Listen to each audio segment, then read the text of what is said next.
Kayo po ba mga bossing ko ay isa sa mga mahilig rumakit at parang ang dami-dami nyo ng mga nirakit pero parang sa walat-wala ang inyong nirarakit mga bossing. Parang minsan nagtatanong kayo, ba't ganun? Parang napapagod na ako pero parang sa walat-wala, hindi pa rin ako makabayad sa aking mga pagkakautang. At konting kembot lang may ubos agad ang aking kaperahan. Yung mga ganun mga bossing nakatanungan sa sarili. Bagamat alam mo na ikaw ay masipag pero laging wala pong pera. Ngayon pa mga bossing, yan po yung napagdaanan ko ng mga ganyan sitwasyon. Pero kapag wala, nananahimik na lang ako, hindi ko binubukas sa aking pong bibig. At nasa isipan ko, nararamdaman ko may darating na swerte. Ganun pa mga bossing, nilalaksan ko ang aking fighting spirit. At yan po ang kagandahan mga bossing ko ng mahilig sa mga pampaswerte. Yung bati po hindi ako nalulungkot dahil sa isipan ko, Diyos ko, dami-dami ko mga pampaswerte, hindi ako mamalasin. Yung mga ganun mga bossing, kinukontra ko kaagad ko ano man po yung mga kasalukuyang nagaganap. At yun nga po, nagkakatotoo naman po mga bossing ko yung aking lakas ng fighting spirit, may mga dumarating na swerte. Ngayon pa mga bossing, meron ako ituturo po sa inyo, may inam na subukan nyo po ito, proven po ito na maswerte. Basta masabi ko lang po sa inyo po, laksan nyo po inyo pong fighting spirit. Matutupad lahat ng mga kahilingan, basta walang gamit na sana, alam nyo sa inyo pong sarili na kayo po ay magiging matagumpay sa buhay.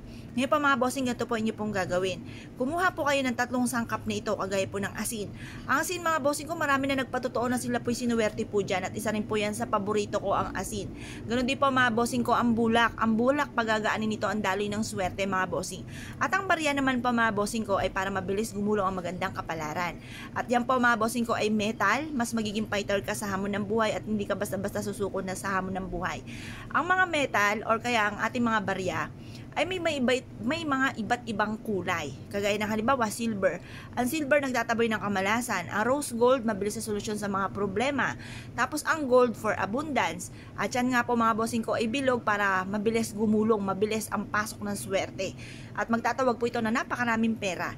Ngayon po mga bossing, pagsamahin itong 3 sangkap na ito. Umarap ka sa may silangan na 6:30 or kaya po ay alas 7 matatapos ating mga pampaswerte hanggang alas 8 lamang po ng umaga. Mag-wish po kayo, sabihin niyo po sa pamamagitan nito ay magtutuloy-tuloy ang pasok ng swerte. Kailan naman na hindi na ako mamumblema tungkol sa usapin ng pera at lahat ng mga pangarap ko ay matutupad. Ganun po mga pag-wish, walang gamit na sana, direct to the point mga bossing. At pagkatapos po niyan mga bossing ko, ang gagawin niyo lamang, tapos ang alas 8 ng umaga, ilagay ito sa isang pouch or kaya po ilagay sa isang ziplock, bitbitin kahit saan kayo magtungo. Ilagay din sa ilalim ng inyo pong unan, pwede rin po ito, or ilagay sa isang pouch tapos isabit nyo po sa inyo pong pintuan ng inyo pong main door para magtuloy-tuloy ang pasok ng swerte. Or ilagay nyo po ito sa isang platito at ilagay sa ilalim ng inyo pong higaan. Ang dulot po nito ay swerte. Or kaya po mga bossing, maglagay kayo sa isang baso na maliit na nakalagay po ito at pagkatapos ilagay nyo sa malapit sa inyo pong kaha para magkaroon kayo lagi ng malaking benta. Kung kayo po naniniwala at nais po itong gawin mga bossing, marami po tayong pwedeng gawin na pwedeng pampalakas ng ating fighting spirit para tayo po ay hindi wala sa isipan natin na tayo mamalasin at puro swerte ang darating po sa atin. Subukan nyo po ito. Kung kayo po naniniwala at nais po itong gawin mga bossing, mga bossing, good luck po sa inyo po lahat.